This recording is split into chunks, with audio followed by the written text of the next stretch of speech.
A year ago, my life had collapsed around me. I'd worked myself into exhaustion. My father died suddenly, and my relationships were in turmoil. Little did I know at the time, out of my greatest despair was to come the greatest gift.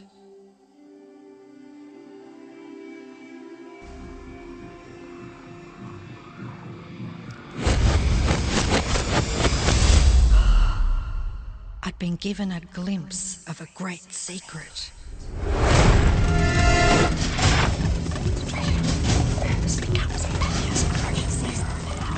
I began tracing the secret back through history.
I couldn't believe all the people who knew this.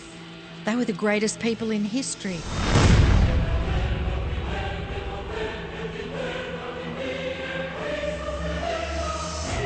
Why doesn't anyone know this?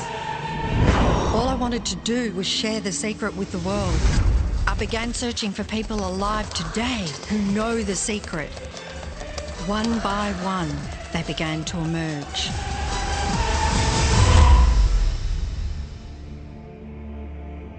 You know, this secret gives you everything you want.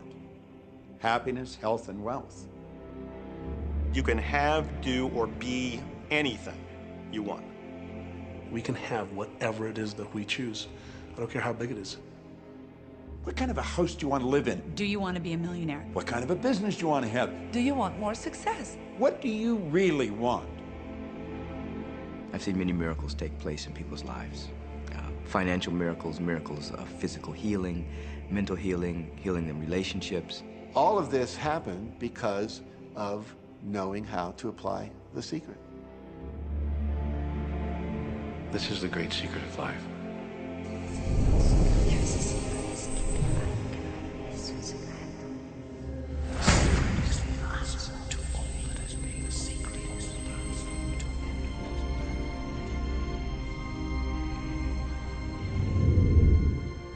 You've probably been sitting there wondering, what is the secret? I'll tell you how I have come to understand it. We all work with one infinite power. We all guide ourselves by exactly the same laws. The natural laws of the universe are so precise that we don't even have any difficulty building spaceships. We can send people to the moon, and we can time the landing with the precision of a fraction of a second. I don't care if you're in India, if you're in Australia, New Zealand, Stockholm, or London, or Toronto, or Montreal, or New York. We're all working with one power, one law. It's attraction. The secret is the law of attraction. Everything that's coming into your life, you are attracting into your life. And it's attracted to you by virtue of the images you're holding in your mind.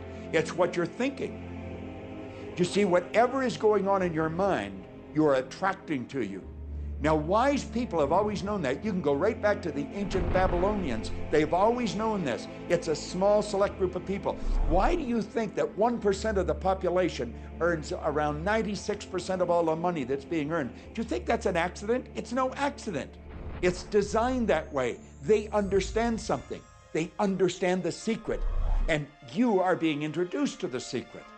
The simplest way for me to look at the law of attraction is if I think of myself as a magnet, and I know that a magnet will attract to it. Very basically put, the law of attraction says that like attracts like, but we're really talking at a level of thought. Our job as humans is to hold on to the thoughts of what we want, make it absolute clear in our minds what we want, and from that we start to invoke one of the greatest laws in the universe, and that's the law of attraction. You become what you think about most, but you also attract what you think about most. If you see it in here, you're going to hold it here. And that principle can be summed up in 3 simple words. Thoughts become things. What most people don't understand is a thought has a frequency. Every thought has a frequency. We can measure a thought. And so if you're thinking that thought over and over and over again, or if you're imagining in your mind, okay, having that brand new car, having the money that you need, building that company, finding your soulmate, if you imagine what that looks like, you're emitting that frequency on a consistent basis. Thoughts are sending out that magnetic signal that is drawing the parallel back to you.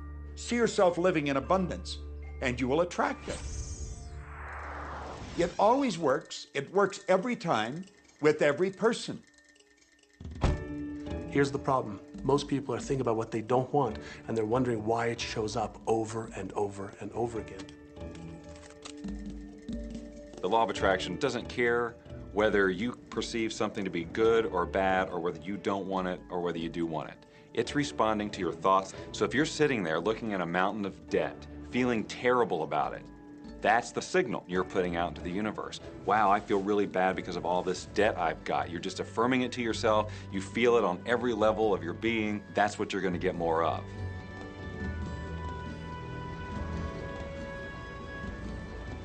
So when you're looking at that thing you want and you're saying yes to it, you're activating a thought. And the law of attraction is responding to that thought and bringing you things that match that. But when you are looking at something that you do not want and you shout no at it, you're actually not pushing it away. Instead, you're activating the very thought of what you do not want, and now law of attraction is lining those things up for you also. This is a universe that is based upon attraction. Everything is about attraction. The law of attraction is always working. Whether you believe it or understand it or not, it's always working. You might be thinking about the past or the present or the future, but whether you're remembering or observing or imagining, still in that process you are activating thought. And law of attraction, which is the most powerful law in the universe, is responding to your thought. Creation is always happening.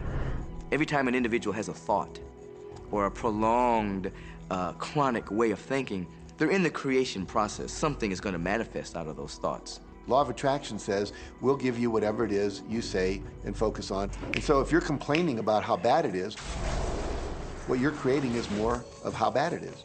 Oh, look! I got that!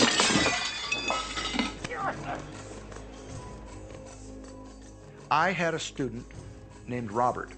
Robert was a gay man, and he was taking an online course I have, part of which entails email access to me. And he outlined all of the grim realities of his life. In his job, all the people ganged up on him. And it was constantly stressful because of how nasty they were with him. When he walked down the street, he said every block he was accosted by homophobic people who wanted to abuse him in some way. He was wanting to become a stand-up comedian. And when he went out and did a stand-up comedy job, everybody heckled him about being gay. And his whole life was one of a lot of unhappiness and misery, and it all focused around this idea of being attacked because he was gay.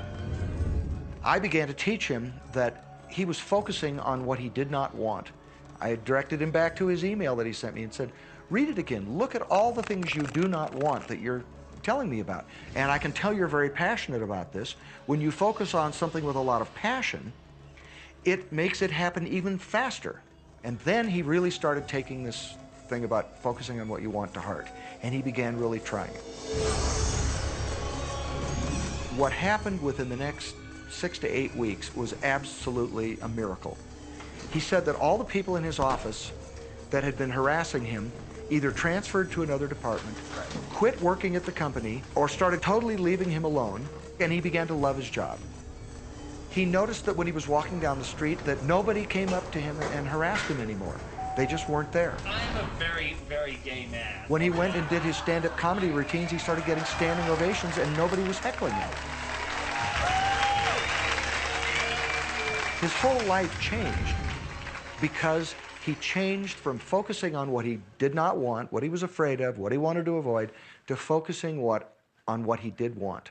So we may be very positive in our outlook and orientation, and we tend to attract positive people and positive events and circumstances. We may be very negative in our orientation or very angry, in which case we tend to attract negative, angry people and negative, angry circumstances.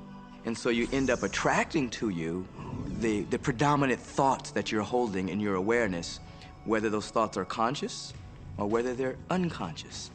That's the rub.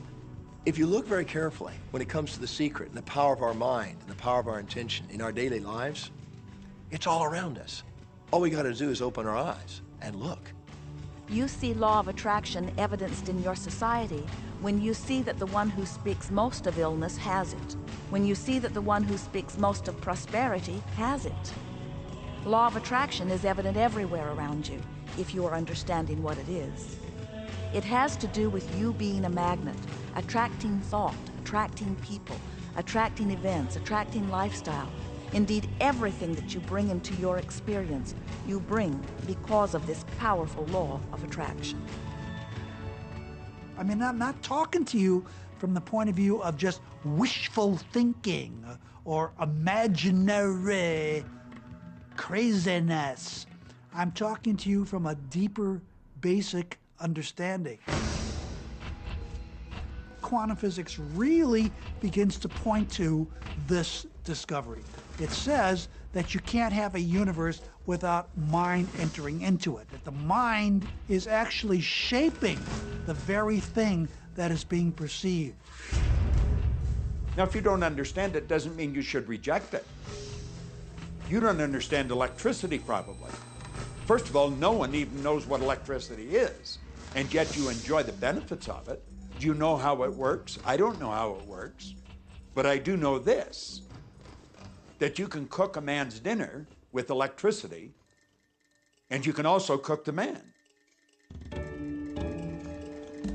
People oftentimes, when they begin to understand the great secret, become frightened of all of these negative thoughts that they have. Two things they need to be aware of. One, it has been proven now scientifically that an affirmative thought is hundreds of times more powerful than a negative thought. So that eliminates a degree of worry right there. You live in a reality where there is this buffer of time, and truly that serves you. You're really not wanting to be in an environment where your thoughts manifest immediately.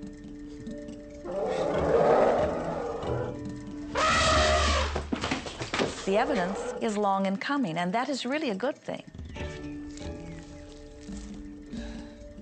So you want to become aware of your thoughts, you want to choose your thoughts carefully, and you want to have fun with this, because you are the masterpiece of your own life. You are the Michelangelo of your own life. The David that you are sculpting is you, and you do it with your thoughts.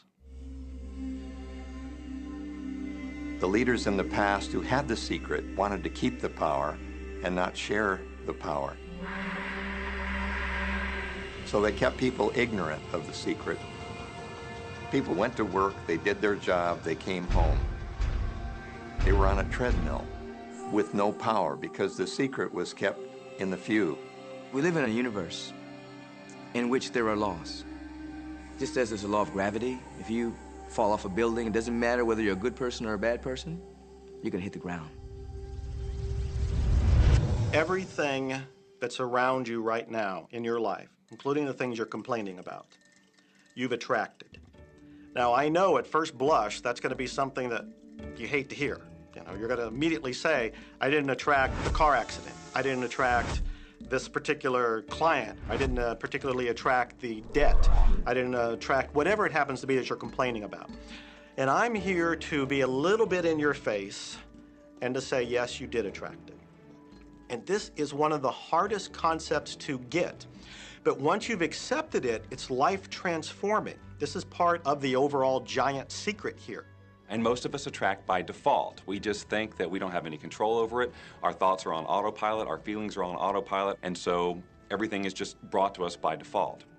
Now, if this is your first time to hear this, it may feel like, oh, I have to now monitor my thoughts. This is going to be a lot of work. It will seem like that at first, but that's where the fun begins. We do not encourage that you try to monitor your thoughts. That will sort of make you crazy. There are so many thoughts coming to you from so many different directions about so many different subjects. That's where your emotional guidance system comes in. Your emotions, your emotional guidance system is what helps you to understand what you're thinking. So your thoughts cause your feelings. The emotions are this incredible gift that we have to let us know what we're attracting. There are only two emotions from our perspective. One feels good and one feels bad.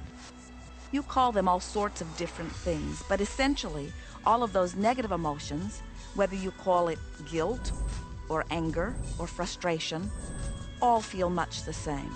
They do not feel good. And all of those are guidance saying that which you are thinking about right now is not in line with what you are really wanting. On another level, it's called bad frequency or bad vibes or whatever you want to call it. The one that feels good, that feeling of hope or happiness or love, that good feeling, that positive emotion, is guidance saying that which you are thinking right now is in alignment with what you are wanting. So it's really so simple. It's right there. The answer is, what am I attracting right now? Well, how do you feel? I feel good. Well, good. Keep doing that. Our feelings are a feedback mechanism to us about whether we're on track or not, whether we're on course or off course. The better you feel, the more in alignment you are. The worse you feel, the more out of alignment you are. What you are doing as you are moving through the variety of your day-to-day experience is you are offering thoughts that are literally formulating your future experience. And you can tell by the way you feel if the things that you're moving toward will please you when you get there.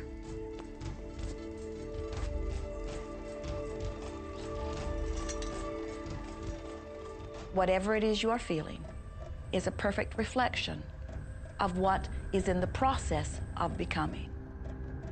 And you're getting exactly what you're feeling about, not so much what you're thinking about. That's why people, if they stub their toe out of bed, they tend to spiral.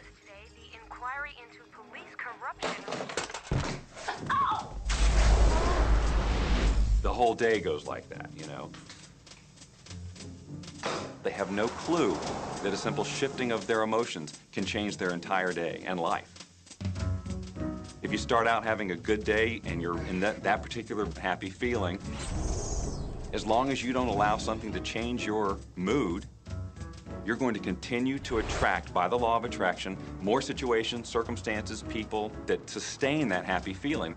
Good days, bad days, rich get richer, poor get poorer. It's all about what these people are predominantly and continually feeling. You can begin right now to feel healthy. You can begin to feel prosperous. You can begin to feel the love that's surrounding you, even if it's not there. And what will happen is the universe will correspond to the nature of your song. The universe will correspond to the nature of that inner feeling and manifest, because that's the way you feel. So basically what you focus on with thought and feeling is what you attract into your experience, whether or not it's something you want. What you think and what you feel and what manifests is always a match. every single time, no exception. It's hard to swallow. But when we can begin to open ourselves up to that, the ramifications are awesome. It means that whatever thought has done in your life, it can be undone through a shift in your awareness.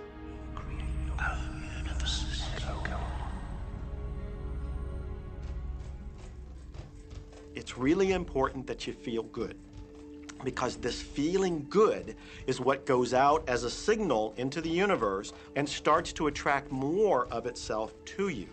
So the more you can feel good, the more you will attract the things that help you feel good, and it'll keep bringing you up higher and higher.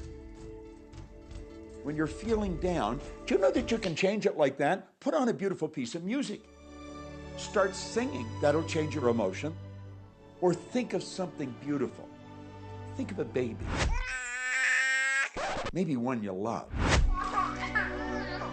And dwell on it. Really keep that thought in your mind. Block everything out but that thought. I guarantee you'll start to feel good. This principle applies to your family pet, for instance, which I believe are wonderful because they put you in a great emotional state. When you feel love for your pet, that's a great state of love. It's going to bring goodness into your life. What a gift that is. And when you begin to get the hang of this, when you begin to guide your thoughts based upon the way they feel, and you begin to notice the correlation between what you're feeling and thinking and what's coming back to you, before you know it, you will know that you are the creator of your own reality. And those who are watching from a distance will stand in amazement at the perfect life you live. Since I learned the secret and started applying it to my life has truly become magical. I think the kind of life that everybody dreams of, and I live on a day-to-day basis. I live in a $4.5 million mansion. I have a wife to die for. I get to vacation in all the fabulous spots of the world. I've climbed mountains, I've explored, I've been on safaris. And all of this happened and continues to happen because of knowing how to apply the secret. Life can be absolutely phenomenal, and it should be, and it will be, when you start using the secret.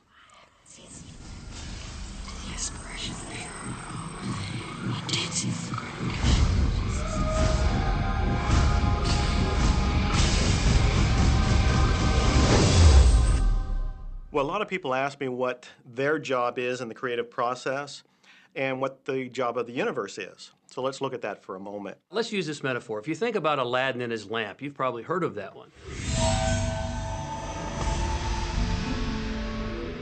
I mean, Aladdin picks up the lamp and he dusts it off, and out pops the genie.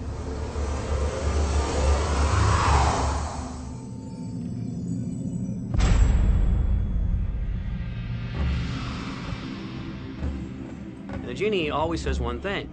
Your wish is my command. If you trace the story back to its origins, you know, we now think that there's 3 wishes, but if you trace the story back to its origins, there's absolutely no limit whatsoever to the wishes. Think about that one. Now, let's take this metaphor and blow it out and apply it to you and your life. Remember, Aladdin is the one who always asks for what he wants. Then you've got the universe at large, which is this grand genie, and traditions, you know, have called it so many different things. Your holy guardian angel, your higher self. I mean, we could put any label on it, and you choose the one that works best for you. But every tradition has told us there's something bigger than us. And the genie always says one thing. Your wish is my command. So we like to say to you that the creative process is a 3-step process. Step 1 is you must ask for what you want. You do not need to use words to ask. In fact, the universe is not even hearing words from you. The universe is responding completely to your thoughts.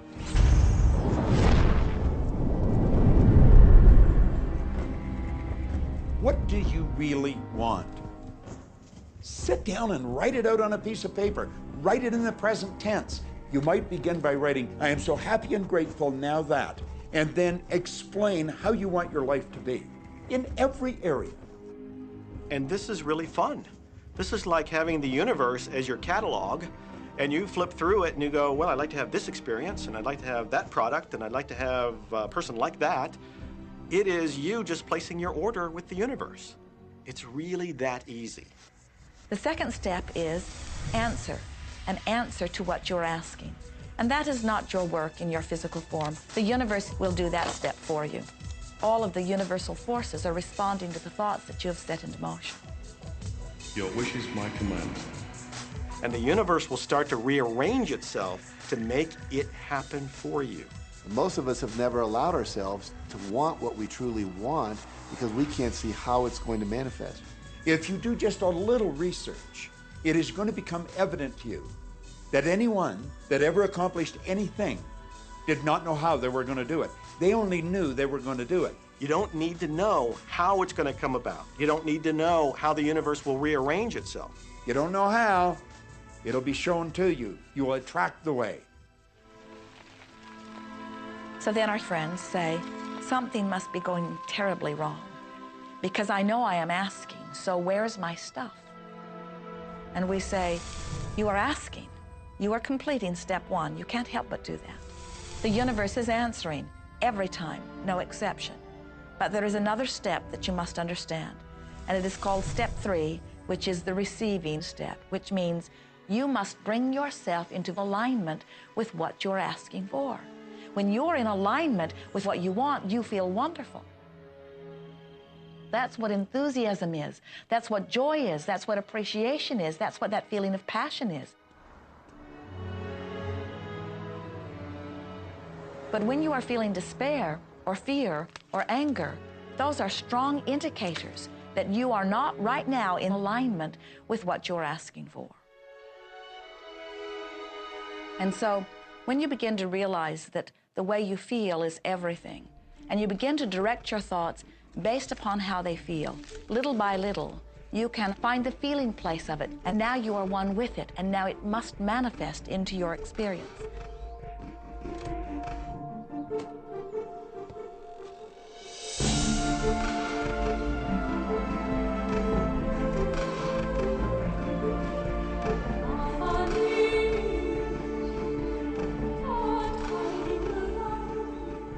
And when you turn that fantasy into a fact, you're in the position to build bigger and better fantasies. And that, my friend, is the creative process. So the law of attraction, the study and practice of the law of attraction is just figuring out what will help you generate the feelings of having it now. Go test drive that car. Go shop for that home. Get in the house. Do whatever you have to do to generate the feelings of having it now and remember them. Whatever you can do to do that will help you to literally attract it. It could be you wake up and it's just there, it's manifest. Or you might get some inspired idea of some action to take. You certainly shouldn't be going, well, I could do it this way, but man, I would hate that, because you're not on the right track if that's the case. Action will sometimes be required, but if you're really doing it in line with what the universe is trying to deliver, it's going to feel joyous, you're going to feel so alive, time will just stop, you could do it all day. The universe likes speed. Don't delay, don't second guess, don't doubt. When the opportunity's there, when the impulse is there, when the intuitive nudge from within is there, act. That's your job. And that's all you have to do. You will attract everything that you require. If it's money you need, you'll attract it. If it's people you need, you'll attract it. If it's a certain book you need, you'll attract it. You've got to pay attention to what you're attracted to. Because as you hold images of what you want, you're going to be attracted to things and they're going to be attracted to you. But it literally moves into physical reality with and through you. And it does that by law. You can start with nothing. And out of nothing, and out of no way, a way will be made. Think of this, a car driving through the night, the headlights only go 100 to 200 feet forward. And you can make it all the way from California to New York, driving through the dark, because all you have to see is the next 200 feet. And that's how life tends to unfold before us. And if we just trust that the next 200 feet will unfold after that, the next 200 feet will unfold after that, your life will keep unfolding, and it will eventually get you to the destination of whatever it is you truly want, because you want it.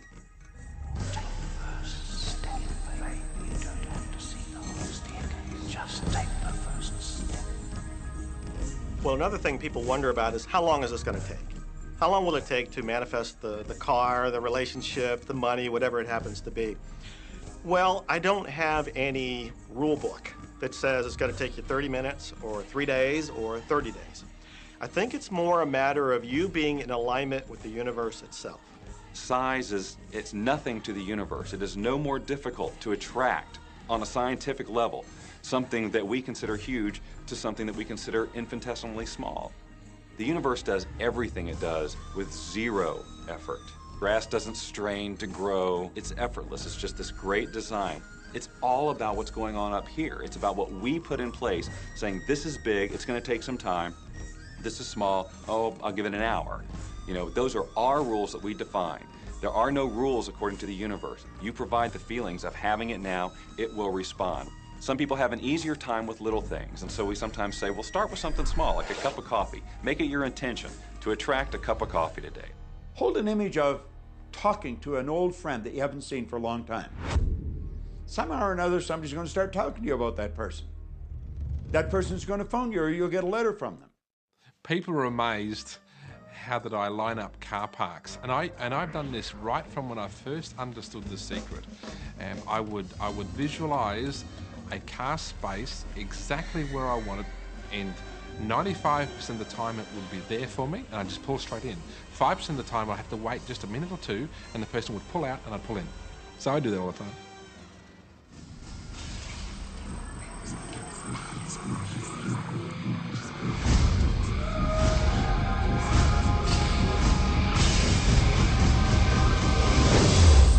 A lot of people feel stuck or in prison or confined by their current circumstances. And I'm trying to point out that whatever your circumstances right now, that is only your current reality. And current reality will begin to change as a result of watching this and beginning to use The Secret. But sometimes it feels like you're stuck because you continue to think the same thoughts over and over again. And so you tend to get the same results over and over again.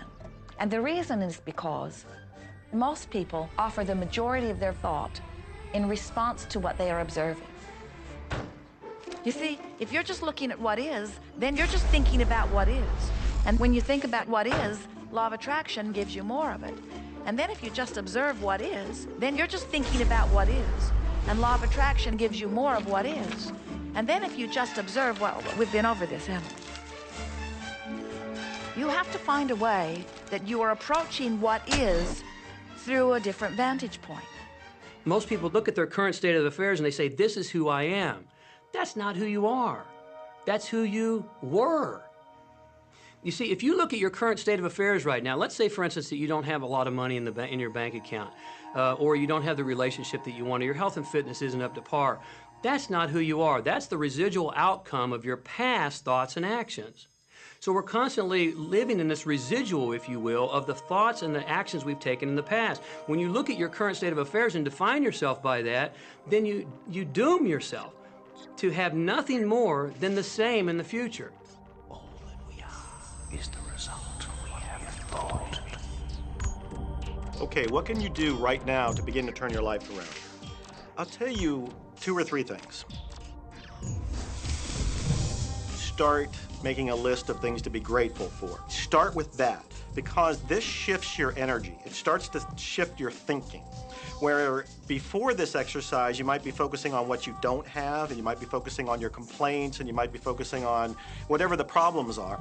When you do this exercise, you start to go in a different direction. You start to be grateful for all the things that you feel good about. Gratitude is absolutely the way to bring more into your life. Every man knows that when his wife's appreciating him for the little things he does, what does he want to do? He wants to do more.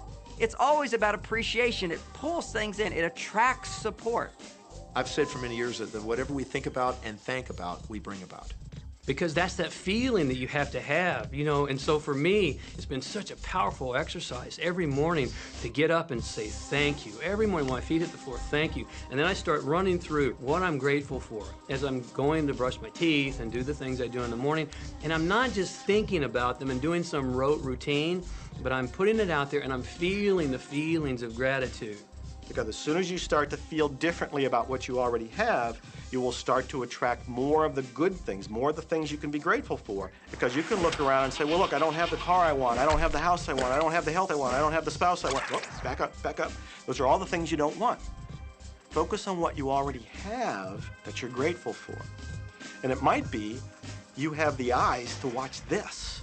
It might be the clothes that you have. Yes, you might prefer something else, and you might get something else pretty soon if you start feeling grateful for what you have. I think everybody goes through times when they say, oh man, things aren't working right, or things are going bad, and there were some things going on in my family, and I found a rock. I was just sitting here holding this rock. You might see me carrying around. I found a rock. I stuck it in my pocket, and I said, you know what? Every time I touch this rock, I'm going to think of something that I'm grateful for. And so every morning when I get up in the morning, I pick it up off the dresser, I put it in my pocket, and I go through the things that I'm grateful for. At night, what do? You empty your pocket, and there it is again. And I've had some different experiences with that. I've had some amazing experiences. I had a guy from South Africa, and he saw me drop it. He said, what is that? Well, what's that? I explained it to him, so he started calling it a gratitude rock. Gratitude rock. 2 weeks later, I got an email from him from South Africa. And he said, my son is dying from a rare disease. It's a type of hepatitis. He said, would you send me 3 gratitude rocks? Now, they're just rocks I found off the street, you know? So I said, sure. I had to make sure that the rocks were very special. And so I went out to the stream, looked, picked out the right rocks, and sent them off to him. 4 or 5 months later, I get an email from him. He said, my son's better. He's doing terrific. And he said, but you need to know something. He says, we've sold over 1,000 rocks at $10 a piece as gratitude rocks, and we've raised all this money for charity. Thank you very much. And so it's very important to be in an attitude of gratitude, as I call it. Another thing that I would suggest that you do right now to turn your life around, and this is so huge that I can't find the words to describe just how powerful this can be for you.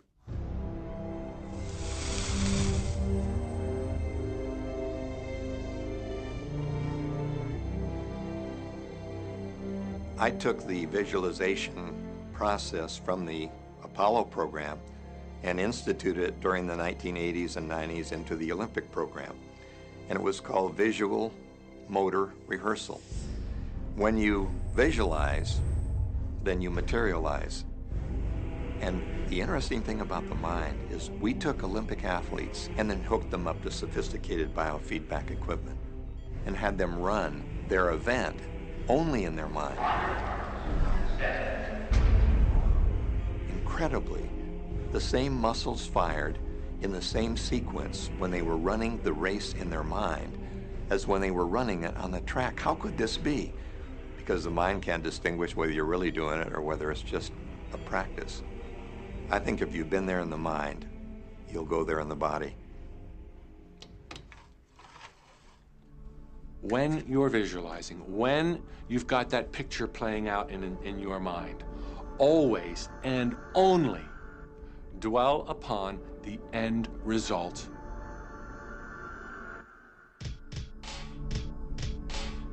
Here's an example.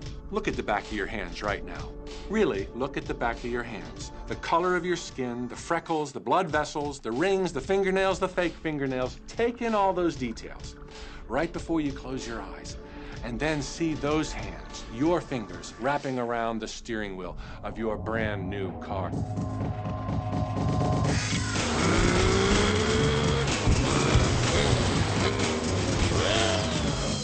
This is such a holographic experience, so real in this moment, that you don't even feel like you need the car because it feels like you already have it. It's the feeling that really creates the attraction, not just the picture or the thought. And I think for a lot of people, they think, well, if I think positive thoughts, or if I visualize having what I want, that'll be enough.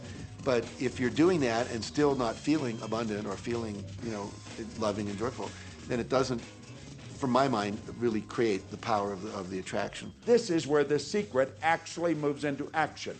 You put yourself in the feeling place of really being in that car, not, oh, I wish I could get that car, or someday I'll have that car, because that's a very definite feeling associated with that. It's not in the now, it's not, you know, it's in the future.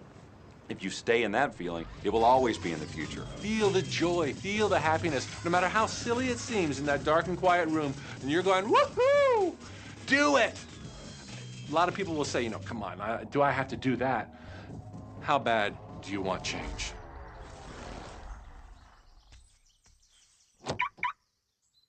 Now that feeling and that inner seeing will begin to be an open doorway through which the power of the universe will begin to express. What power I cannot say. All I know is that it exists. Our job is not to figure out the how. The how will show up out of the commitment and the belief in the what. The hows are the domain of the universe. It always knows the shortest, quickest, fastest, most harmonious way between you and your dream. If you turn it over to the universe, you will be surprised and dazzled by what is delivered to you. This is where magic and miracles happen. Well, I would say you want to do this virtually daily, but my disclaimer is this should never be a chore. What's really bottom line importance here to the whole secret is feeling good. You want to feel exhilarated by this whole process. You want to be high, happy, in tune as much as possible. The only difference between people who really are living this way and people who aren't, living in the magic of life, is that the people who are living in the magic of life have habituated ways of being. They have habituated this process, and magic happens with them wherever they go, because they remember it and they do it all the time, not as a one-time event. People hold that for a while, and they're really a champion at it. And they say, you know what, I'm fired up, I saw this program, and I'm going to change my life. And yet, you know, results aren't showing, and beneath the surface, it's just about ready to break through. And someone will look at the surface results and go, this stuff doesn't work. And you know what? The universe says, your wish is my command. And it goes down. You know, knowing the law of attraction, I wanted to really put it to use and to see if it was, you know, what would happen. And in 1995, I started to create something called a vision board, where I take something that I would want to achieve or something that I want to attract, like a car or a watch or the soulmate of my dreams, and I'd put a picture of what I wanted up on this board called the vision board. And every day I would sit in my office and I would look up at this board and I would start to visualize. I would really get into the state of having already acquired it. I was getting ready to move as we put all the furniture, all the boxes put into storage. And I made 3 different moves over a period of 5 years. And then I ended up in California and bought this house, renovated it for a year, and then had all the stuff brought from my former home 5 years earlier. One morning, about 7:30 in the morning, my son comes into my office, and one of the boxes that was sealed for 5 years was right at the doorstep. And my son, Keenan, was sitting on the box, banging away at the box. And I said, sweetheart, will you please stop? I mean, I'm doing some work here. And he says, what's in the boxes, Daddy? And I said, well, honey, those are my vision boards. What's a vision board? I said, well, it's where I put all my goals up. I cut them out and I put all my goals up as something that I want to achieve in my life. And of course, at 5.5 years old, he didn't understand it. So I said, sweetie, let me just show you, because that'll be the easiest way to do it. And so I cut the box open. And when I pulled up the vision boards, there was a picture on there of a home that I was visualizing 5 years earlier. And what was shocking to me was we were living in that house, not a house like it. I had bought my dream home, renovated it, and didn't even know it. But I looked at that house, I started to cry because I was just blown away. Why are you crying? Honey, I finally understand how the law of attraction works. I finally understand the power of visualization. I finally understand everything that I've read, everything that I've worked with my whole life, the way I've built companies. It worked for my home as well. And I bought our dream home and didn't even know it.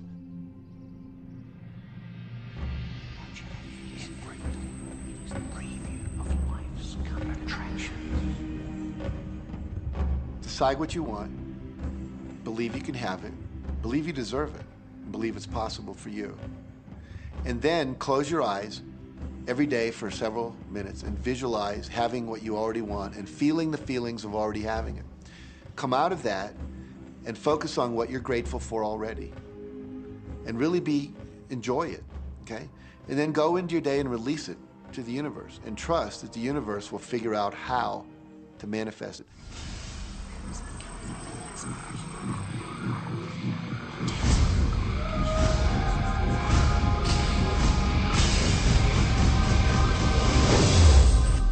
No, The Secret was definitely a real transformation for me because I grew up in a family where my dad was very negative, thought that rich people were people that had ripped everyone off, thought that anyone who had money, must have deceived somebody.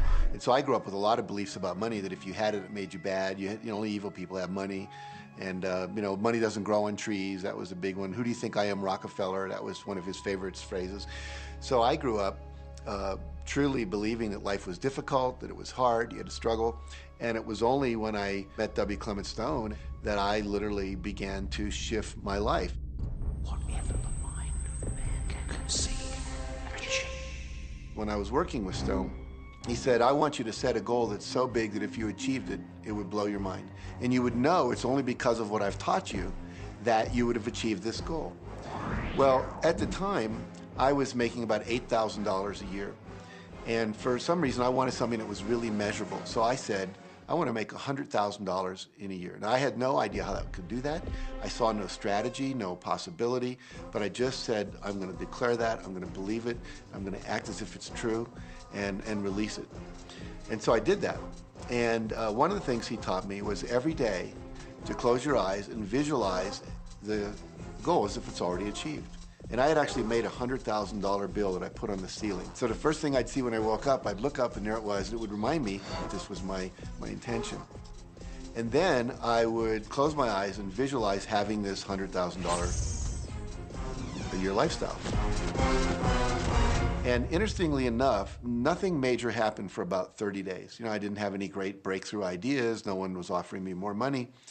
And all of a sudden, I was in the shower. It was about 4 weeks into it, and I had a $100,000 idea. It just came right into my head. I had a book I had written, and I said, if I could sell 400,000 copies of my book at a quarter each, that'd be $100,000. Now, the book was there, but I never had this thought.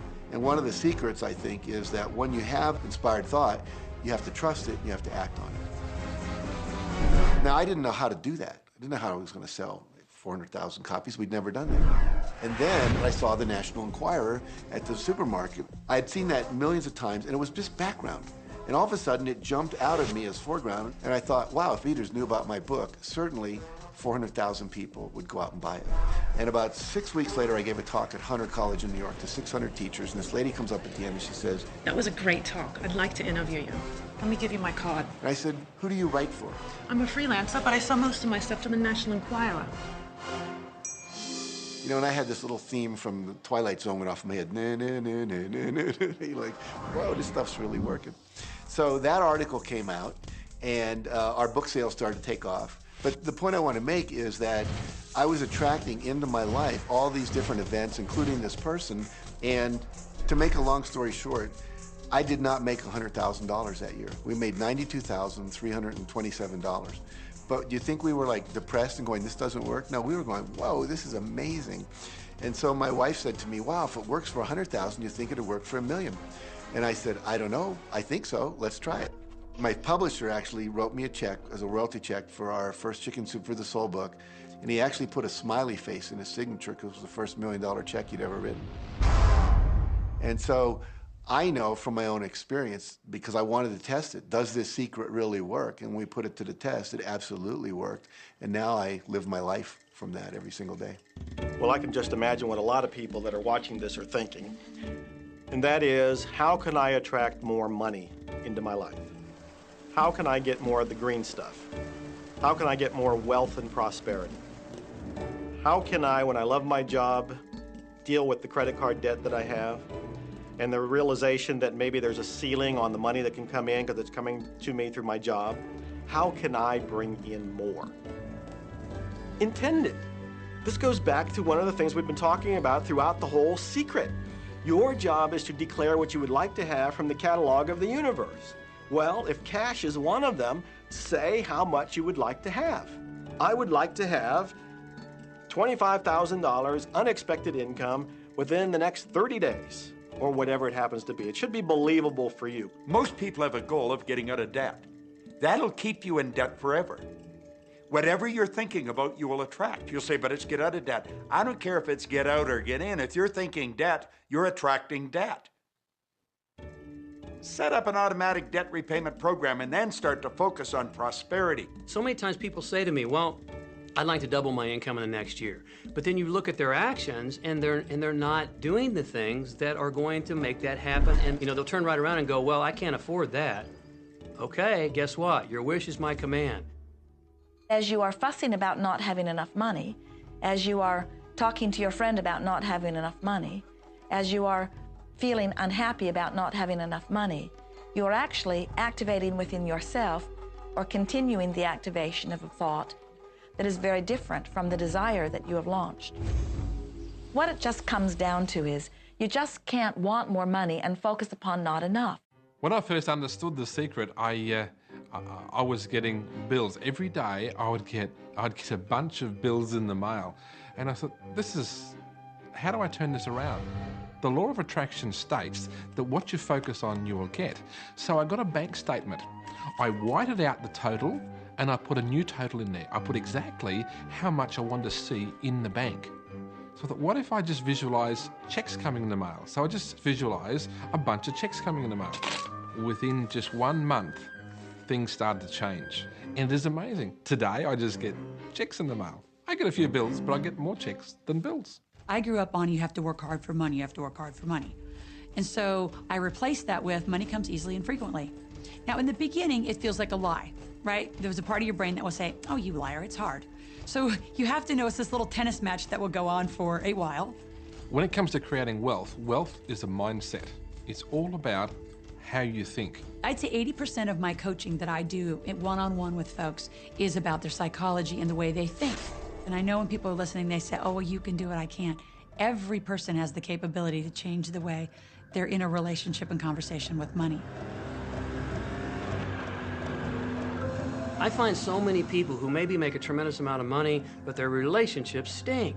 That's a technical term, by the way. And that's not wealth. It really isn't. You know, you can go after the money and you might get rich, but it doesn't guarantee you'll be wealthy. I'm not suggesting that money isn't a part of wealth. It absolutely is, but it's only a part. And then I meet a lot of people who are quote unquote spiritual, but they're sick and broke all the time. That's not wealth either. Life is meant to be abundant in all areas. Many people in Western culture are striving for success. They want to have the home, they want their business to work, they want all of these things. But what I found in my research is that having those things certainly doesn't guarantee what we really want, which is happiness. And that's when all those outer things come. They don't come from going after them first to get happiness. It's backwards. You go for the sense of inner joy, of inner peace, of inner vision first, and then all the other things from the outside appear.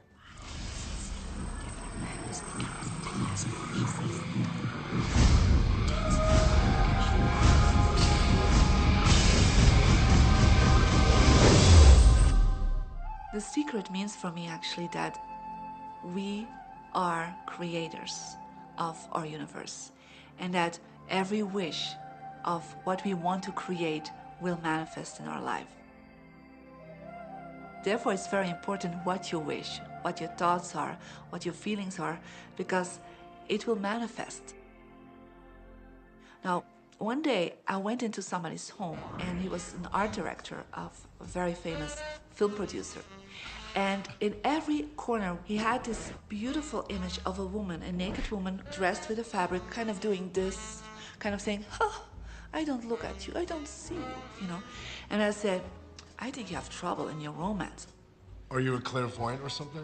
No, but look, 7 places you have exactly that woman. But I love that kind of painting. I painted it myself. That's even worse, I said, because you put all your creation and your creativity in it. Now, he's this gorgeous-looking man. He has all these actresses around him because that's the work he does. He doesn't get romance. I said, what do you want? Well, I want to date 3 women a week. Okay, paint yourself with 3 women and hang it in every corner.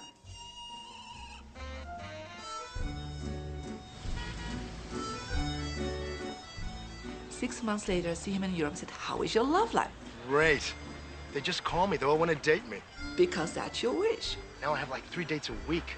They're fighting over me. Good on you. But I really want to stabilize a little bit. I want marriage, and I want romance. Well, paint it, okay? So he painted a beautiful romantic relationship. And a year later, he got married and is very happy. Because he put another wish out. But he wished it in himself for years, but it did not happen. Because his wish could not manifest because the outer level of himself, his house, was just contradicting himself all the time. So if you know this knowledge, you should start playing with it. Inside relationships, it's important to first understand who's coming into the relationship. And I don't mean about your partner, I mean about you. How can you ever expect anyone else to enjoy your company if you don't enjoy your own company? And so, again, the law of attraction, or the secret, is about bringing that into your life, and you've got to get really, really clear. Here's the question I would ask you to consider. Do you treat yourself the way that you want other people to treat you? You become the solution for you. Don't like, now you owe me and you need to give me more. Instead, give more to yourself. Take time off to give to yourself, in a sense, to fill yourself up to fullness, to where now you can overflow in giving. I got into many relationships expecting my partner to show me my beauty. I needed to see him showing me my beauty because I didn't feel beautiful. Because when I was growing up, my sheroes were Charlie's Angels, or the Bionic Woman, Wonder Woman. And though they were wonderful women, none of them looked like me. It wasn't until I stopped and I fell in love with Lisa, full lips, round hips, mocha skin, afro, that the rest of the world began to fall in love with Lisa. There's something so magnificent about you. I have been studying me for 44 years. I want to kiss myself because you're going to get to love yourself. I'm not talking about conceit. I'm talking about a healthy respect for yourself. And as you love yourself, you'll love others. Sometimes people will say, those people at work are so negative, or the man I live with is so angry, or my children are so worrisome to me. And we say, you must orient yourself to the best part of those people who surround you. We encourage that you get a notebook and that you make a list of the positive aspects of the people that you spend a lot of time with.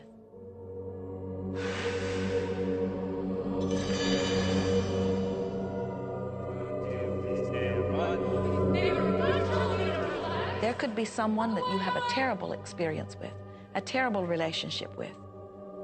And in the privacy of your own mind, and with quite a bit of work, we will admit, as you focus upon things that you like most, those people will become that mostly to you. And even though you cannot create in their reality, if they are in a mood or an attitude that doesn't match the mood or attitude that you have about them, they'll zig while you zag. Law of attraction will not put you in the same space together. Your frequencies don't match up.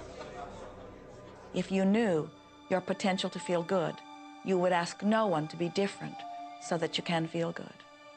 You would free yourself of all of that cumbersome impossibility of needing to control the world or control your mate or control your child. You are the only one who creates your reality. For no one else can think for you. No one else can do it. It is only you. Every bit of it you.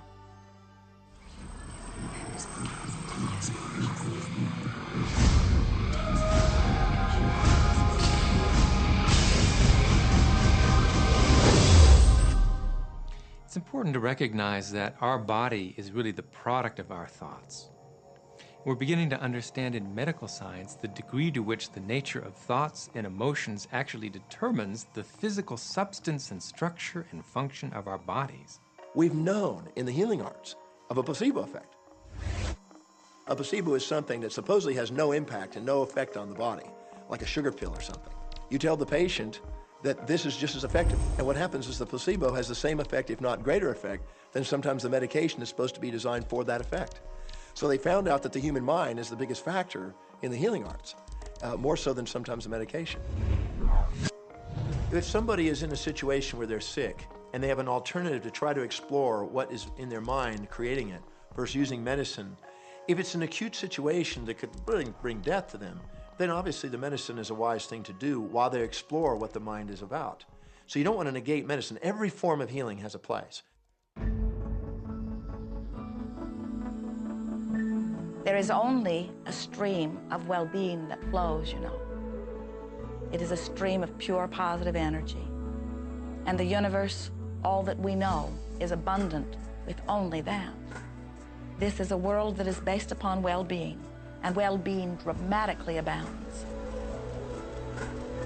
And when you are allowing that stream to flow in its fullness, you feel very, very good. And when you are pinching it off a bit, you feel not so good. There is only a stream of goodness or well-being which you are allowing or not. And your magnificent emotions are telling you what the mix is, how you're doing in your allowing or your resisting of this connection. You know people who have had terminal disease. Stop and think of the word dis-ease. Hyphenate the word. That's a body that's not at ease.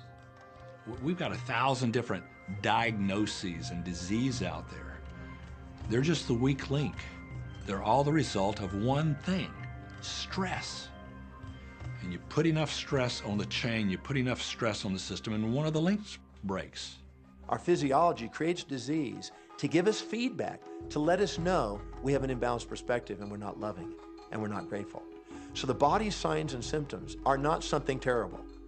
The question that's frequently asked is when a person has manifested a disease in their body temple or some kind of discomfort in their life, through the power of right thinking, can it be turned around? And the answer is absolutely yes. On November 23rd, I was diagnosed with breast cancer. I truly believed in my heart, with my strong faith, that I was already healed.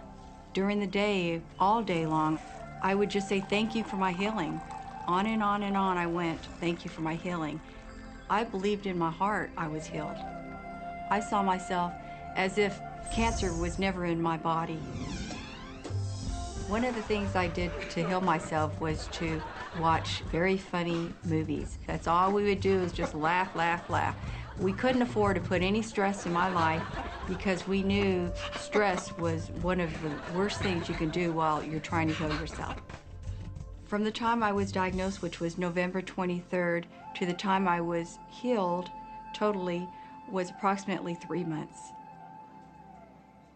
And that's without radiation and chemotherapy. Well, we come with a basic program. It's called self-healing.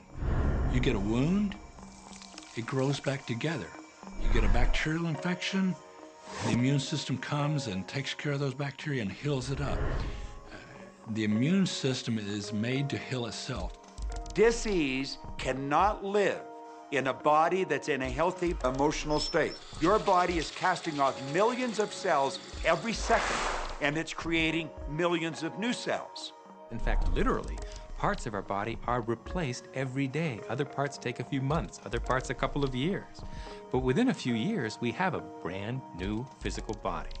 If you have a disease and you're focusing on it and you're talking to people about it, you're going to create more diseased cells.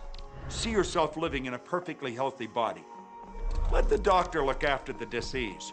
Can you feel the difference between having painful arthritis in your hips and feeling fearful about it, or having painful arthritis in your hips and feeling hopeful about it? The difference between fearful and hopeful is the difference between recovery or not. Happier thoughts lead to essentially a happier biochemistry, a happier, healthier body. Negative thoughts, stress, have been shown to seriously degrade the body and the functioning of the brain, because it's our thoughts and emotions that are continuously reassembling, reorganizing, recreating our body. Remove physiological stress from the body, and the body does what it was designed to do. It heals itself. I've seen kidneys regenerated.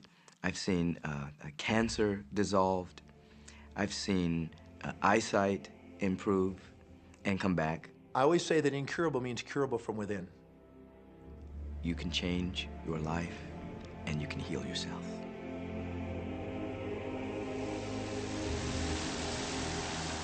Well, my story begins on March 10, 1981. It really changed my whole life. It was a day I'll never forget.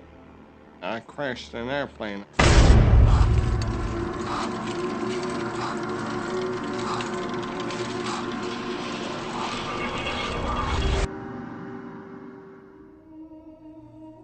I ended up in the hospital completely paralyzed. My spinal cord was crushed. I broke the first and second cervical vertebrae.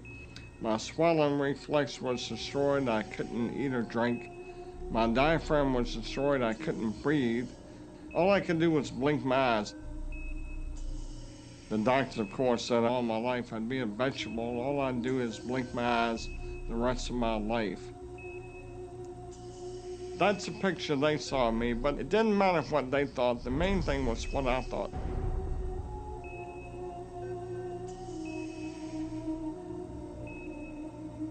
I picture myself being a normal person again, walking out of that hospital. The only thing I had to work with in the hospital was my mind. As long as you have your mind, you can put things back together again.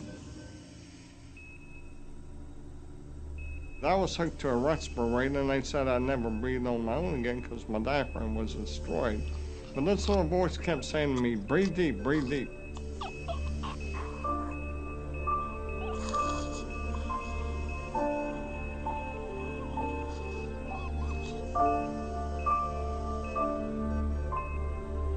Finally, I was weaned from it. They were at a loss for an explanation. See, I could not afford to allow anything to come in my mind that would distract me from my goal and from my vision.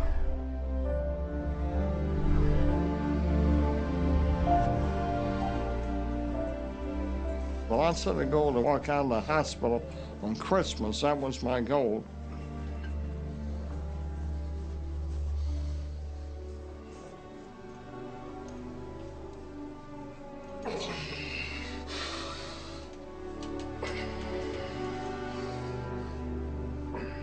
Eight months later, I walked out of the hospital on my own 2 feet. They said it couldn't be done.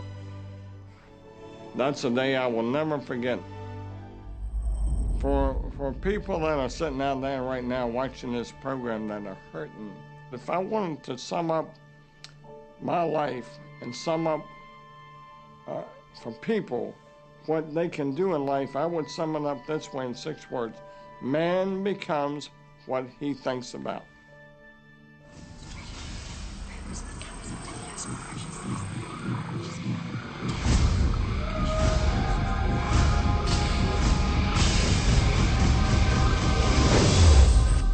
We notice that there are so many people who are living life in a very conditional way. They look out and they see things that are wonderful and they say, yes, we want more of those. We would vote for that. We would support that with our time and energy and money. But then they look out and they see things that they do not want, terrible things that they do not want to live and that they do not want to see others live. And they say, we've got to do something about getting rid of those things. But they don't realize that as they push against the unwanted, they add power to it. In this world, there is a war against poverty and a war against cancer and a war against teenage pregnancy and a war against terrorism and a war against violence and a war against terrorism. We mentioned that there's a war against terrorism, and all of this pushing against is only adding to, because you can't say no and make it go away. When you shout no, law of attraction is lining that up. The reason that what you resist persists is because if you're resisting something, you're saying, no, I don't want this thing because it makes me feel this way, the way I'm feeling right now. So you're just putting out this really strong emotion of, wow, I really don't like this feeling, and it's there, and it just comes racing towards you. You know, the anti-war movement creates more war. The anti-drug movement has actually created more drugs because we're focusing on what we don't want, drugs. People will say, well, shouldn't I focus upon that? That is true. And we say, that is like saying, because someone gave their attention to something they did not want long enough that now it is manifested, I should do it too. And we say, we don't really understand that reasoning. Mother Teresa was brilliant. She said, I will never attend an anti-war rally. If you have a peace rally, invite me. You know, she knew. She understood the secret. I mean, look what she manifested in the world. So if you're anti-war, be pro-peace. If you're anti-hunger, be pro people having more than enough to eat. If you're anti a particular politician, be pro his opponent. Often elections are tipped in the favor of the person that people are really against because he's getting all the energy and all the focus. You want to focus on what you want, not what you don't want. It's okay to notice what you don't want because that gives you contrast to say, well, this is what I do want. But the fact is that the more you talk about what you don't want or talk about how bad it is, read about all of that all the time, and then say, oh, how terrible it is, well, you're creating more of that. You know, so many times people say to me, well, James, I have to be informed. Maybe you have to be informed, but you don't have to be inundated.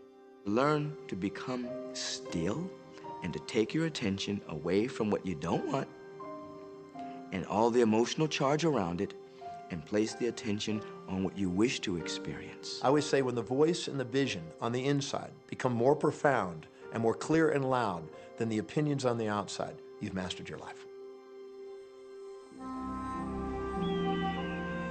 You are not here to try to get the world to be just as you want it to be. You are here to create the world around you that you choose, while you allow the world as others choose it to be, to exist also.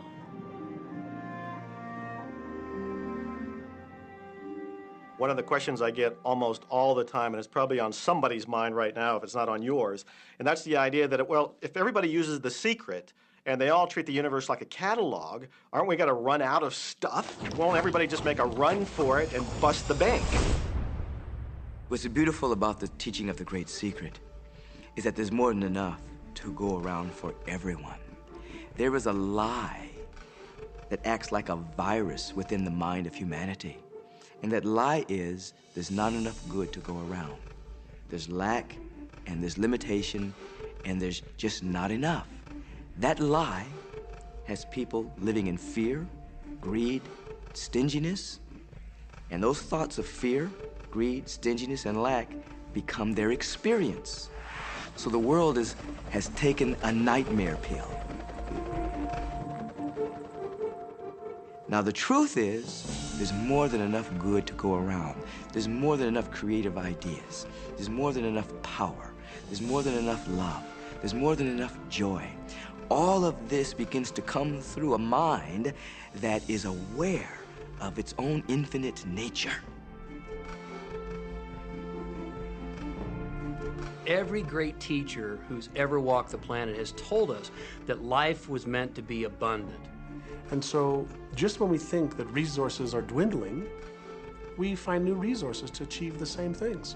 And so even though we say we have lack, it's because we don't open up our vision and see all of what's around us. You know, when everybody starts to live from their heart and go for what they want, they don't go for the same things. That's the beauty of this. We don't all want BMWs. We don't all want the same person. We don't all want the same experiences. We don't all want the same clothing. We don't all want fill in the blank. There's enough for everyone. If you believe it, if you can see it, if you act from it, it will show up for you. That's the truth. So let the variety of your reality thrill you as you get to choose from among it those things that you're wanting. And when you see something that you want in your experience, think about it. Find the feeling place of it. Get inside of it. Talk about it and write it down. Write a script about it. Make it your reality by becoming a match to it. And when you see those things that you're not wanting in your experience, do not talk about them. Don't write about them. Don't join groups that worry about them. Don't push against them. Do your best to ignore them. Remove your attention from the things that you do not want while you give your undivided attention to the things that you do want. Most of the leaders in the past missed the great part of the secret, which is empowering and sharing with others. This is the best time to have ever been alive in history. It's the first time we've ever had the power to gain knowledge at our fingertips.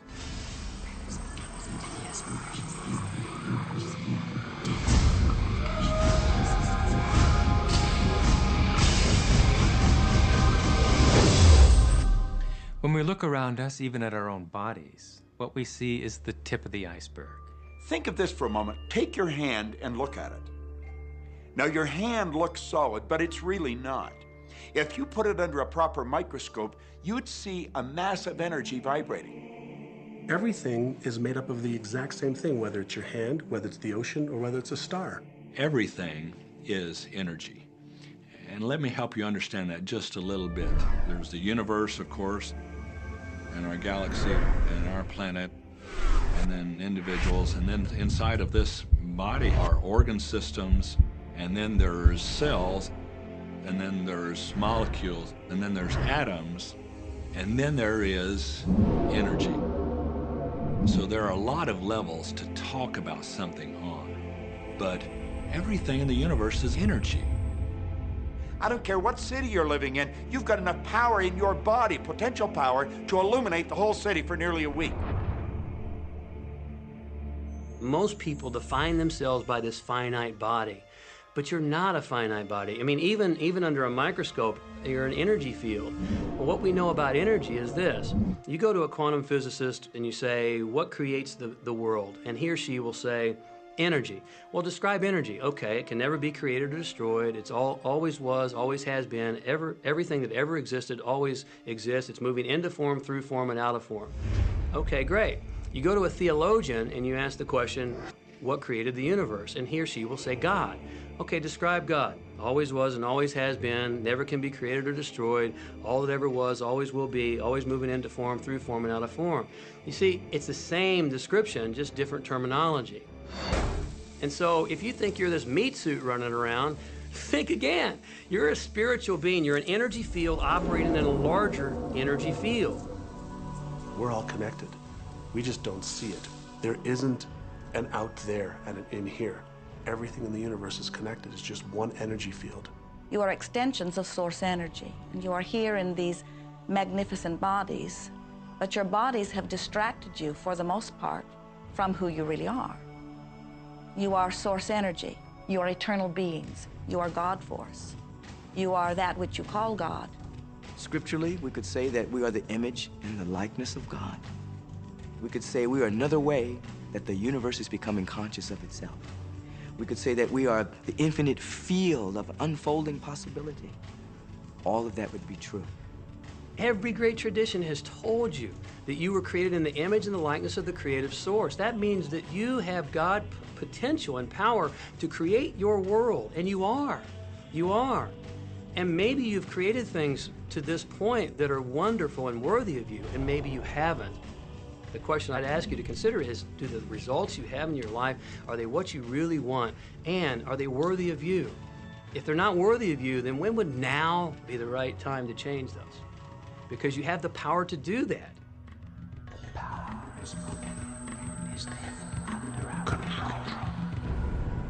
You know, a lot of people feel like they're victims in life, and they'll often point to past events, perhaps growing up with an abusive parent or in a dysfunctional family.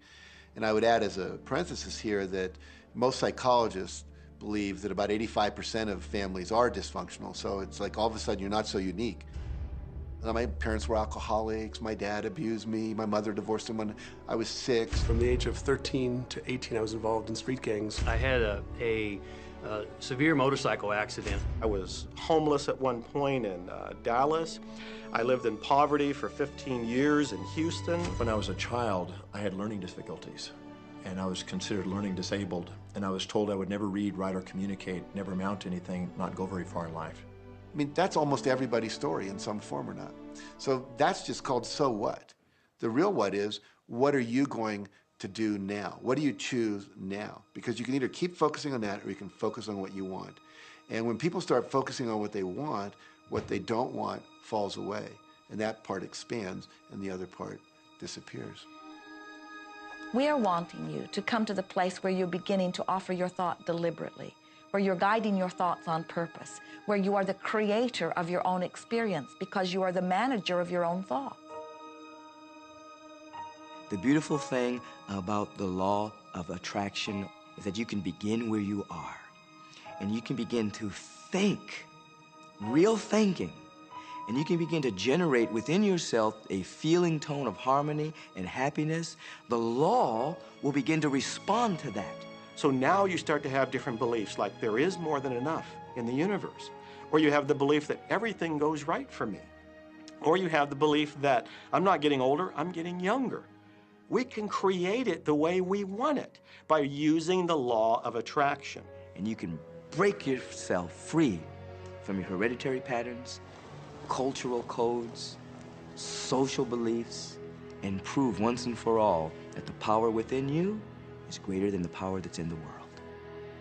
Some of you may be thinking, well, that's very nice, but I can't do that, or she won't let me do that, or he'll never let me do that, or I haven't got enough money to do that, or I'm not strong enough to do that, or I'm not rich enough to do that, I'm not.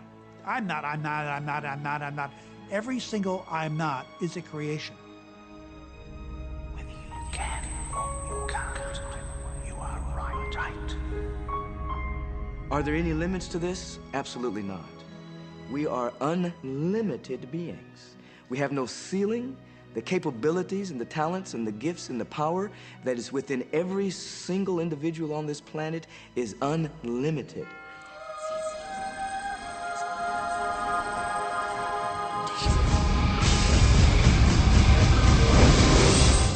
There is no blackboard in the sky on which God has written your purpose, your mission in life.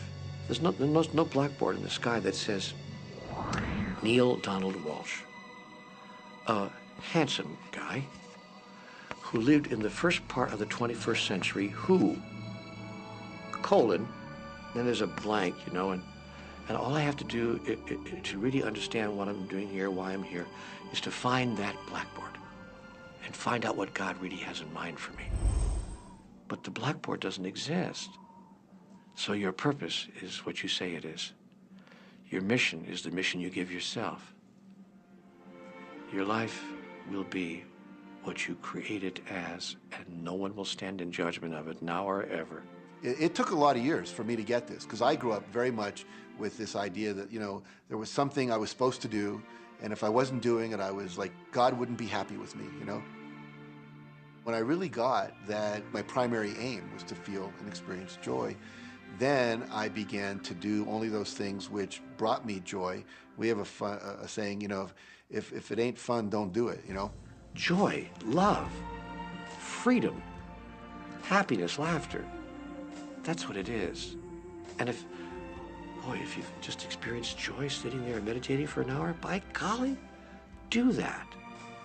If you experience joy eating a salami sandwich, then do that.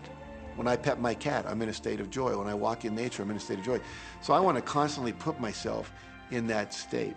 And when I do that, then all I have to do is have the intention of what I want, and what I want manifest. So inner happiness actually is the fuel of success. Anything that makes you feel good is always going to be drawing in more. You are listening to this right now. It's you that drew this into your life. It's your choice whether you want to take it and utilize it. If it feels good, if it doesn't feel good, then you know, let it go. Find something that feels good, that resonates with your heart.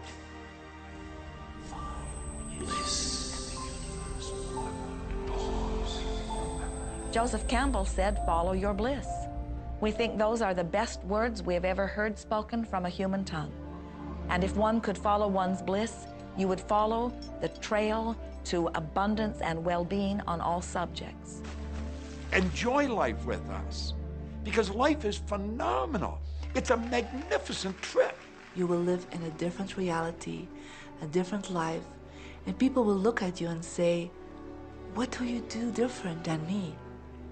Well, the only thing that is different is that you work with a secret. And then you can do and have and be things that people will say that's impossible for you to do and have and be. We're really now moving into a new era. It's the era where the last frontier is not space, as Star Trek would say, but it's going to be mind. I see a future of unbounded potential, unbounded possibilities. Remember, we're using at most 5% of the potential of the human mind. 100% human potential is the result of proper education. So imagine a world where people were using their full mental and emotional potential. We could go anywhere, We could do anything, achieve anything. See yourself with the good that you desire. Every religious book tells us that. Every great book on philosophy, every great leader, all the avatars who have ever lived. Go back and study the wise ones. Many of them have been presented to you in this program. You know what? They all understood one thing. They understood the secret. Now you understand it. And the more you use it, the more you'll understand it. You may be feeling that it would be easier to be hearing these words if they had come to you the first day of your experience upon this earth. And if we were talking to you on your first day of physical life experience, we would say to you, welcome to planet Earth.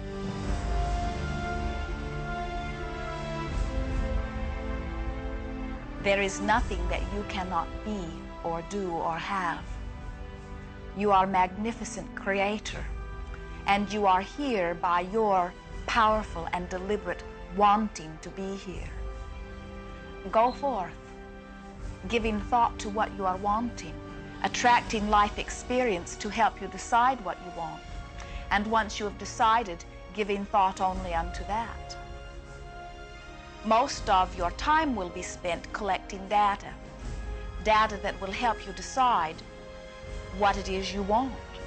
But your real work is to decide what you want and then to focus upon it. For it is through focusing upon what you want that you will attract it. That is the process of creating.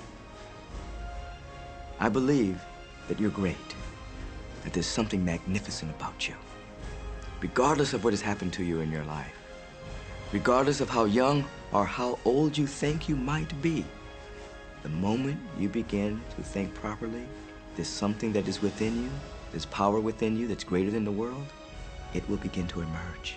It will take over your life. It will feed you. It will clothe you. It will guide you, protect you, direct you, sustain your very existence if you let it. Now that is what I know for sure.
Easy about this.